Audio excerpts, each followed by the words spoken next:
vou chamar para falar sobre fracasso, erro e ética o Jardel Beck. Por favor, Jardel.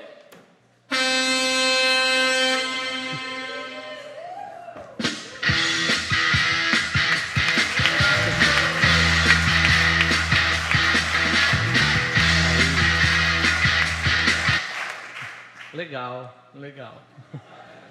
Boa noite, prazer conhecê-los. Gostaria de me apresentar. Para quem já me conhece, meu nome é Jardel. Para quem ainda não me conhece, também é Jardel, não muda. E eu confesso que eu fiquei profundamente emocionado a subir agora aqui e olhar para esse ambiente, que me lembra muito da minha primeira apresentação. Eu lembro que estava todo mundo lá. Meu pai, minha mãe, minha avó, só eles. Mas foi bem legal. Eu gosto de dizer que esse foi meu primeiro fracasso. Mas logicamente faz tempo e com o passar dos anos eu evoluí, eu me aprimorei.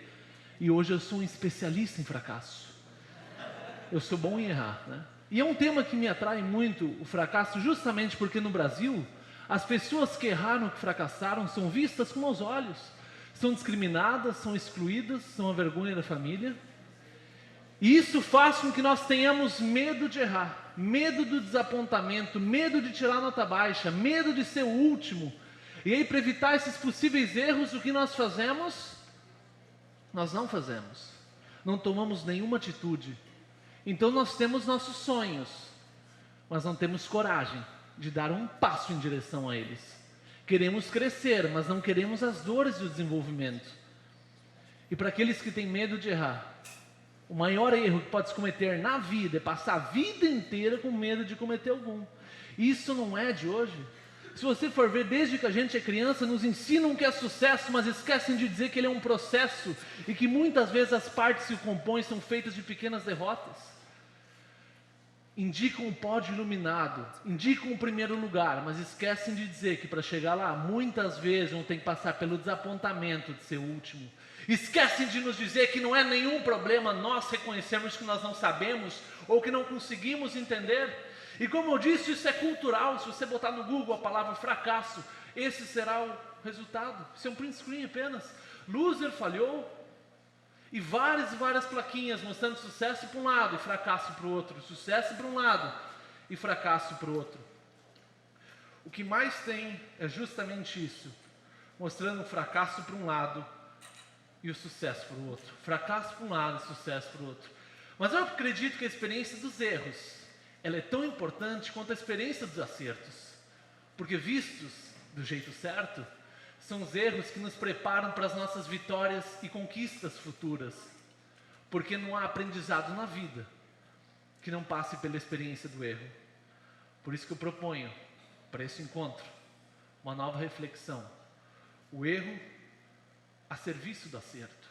Quando nós enxergamos o erro dessa forma, junto, na mesma direção do acerto, erros e fracassos, aí sim nós começamos a evoluir. E vocês devem estar se perguntando, será isso o melhor que esse cara tem? Pior que é, essa mágica é a top, essa é a melhor.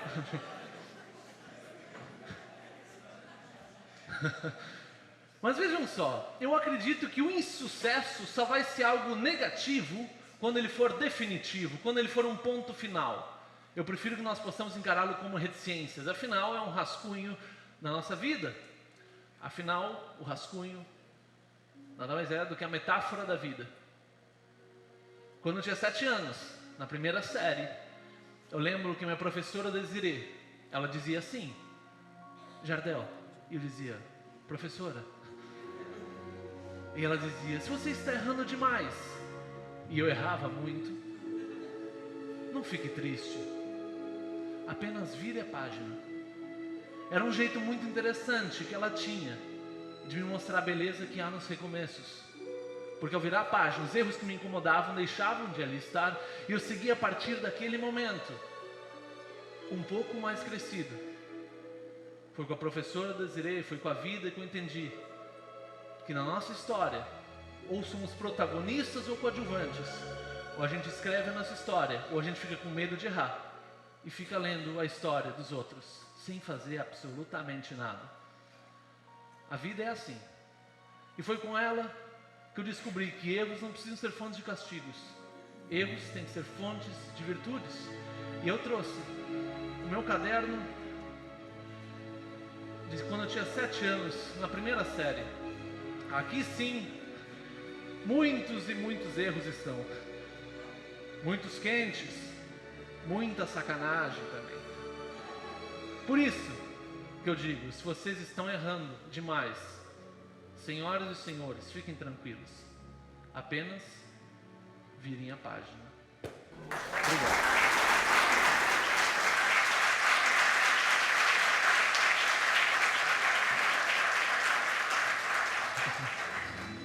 Não dá um ódio, né? Como é que pode?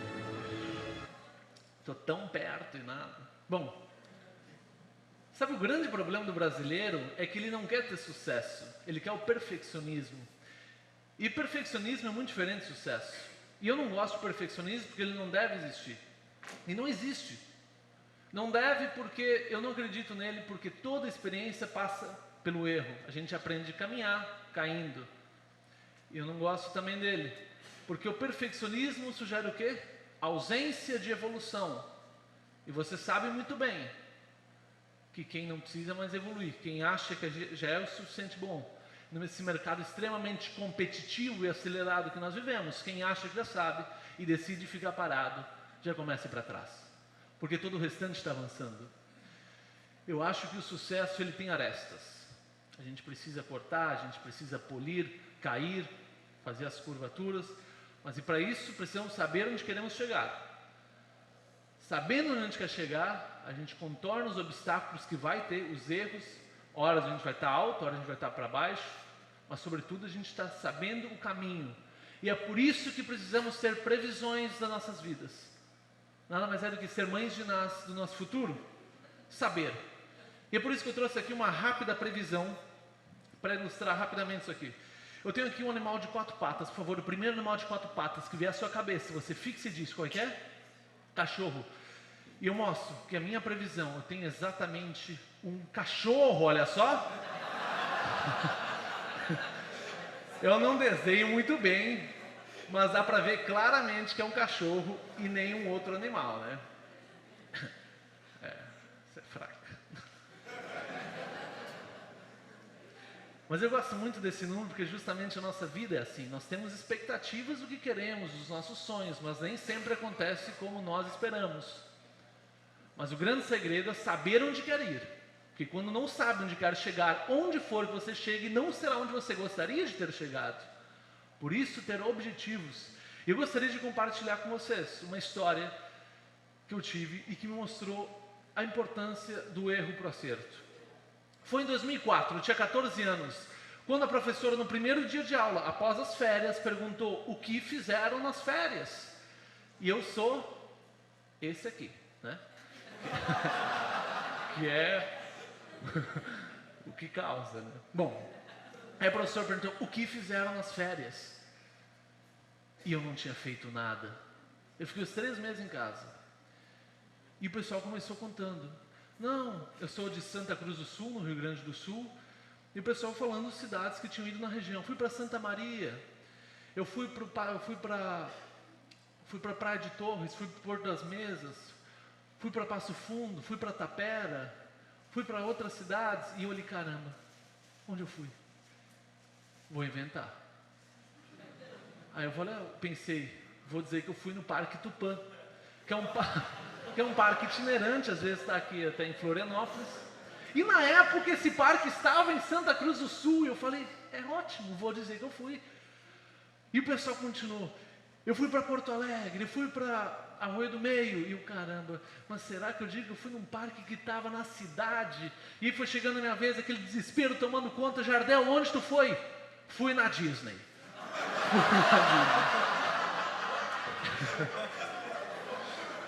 E quando eu falei que eu tinha ido na Disney, o desespero tomou conta. Todo mundo queria saber como que é a Disney. Vamos inventar.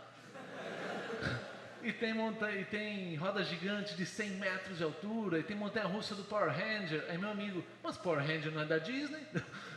Mas tem. Enfim, eu passei os últimos 40 minutos da aula contando o que eu imaginava da Disney e o que o pessoal acreditava que eu tinha ido. E eu me arrependo profundamente disso. Profundamente. Porque ninguém mais que queria contar e tinha o que contar, não puderam. Porque eu estava falando as minhas inverdades. E eu me arrependo, mas não me culpo. Culpa paralisa, culpa é o ponto final. Arrependimento é reticências, a gente aprende e cresce e nos lança para frente. E eu me arrependo disso. Eu vejo que talvez eu agi de forma antiética, porque muitos queriam contar e não puderam. E no futebol tem ética, porque a regra é a mesma para todos. São 11 jogadores para cada lado que jogam durante 90 minutos e a regra é a mesma, com a mão não vale. No mundo dos negócios e na nossa vida, a ética sozinha não vence. No mundo dos negócios, a ética sozinha não faz gol. Mas gol feito com a mão não vale.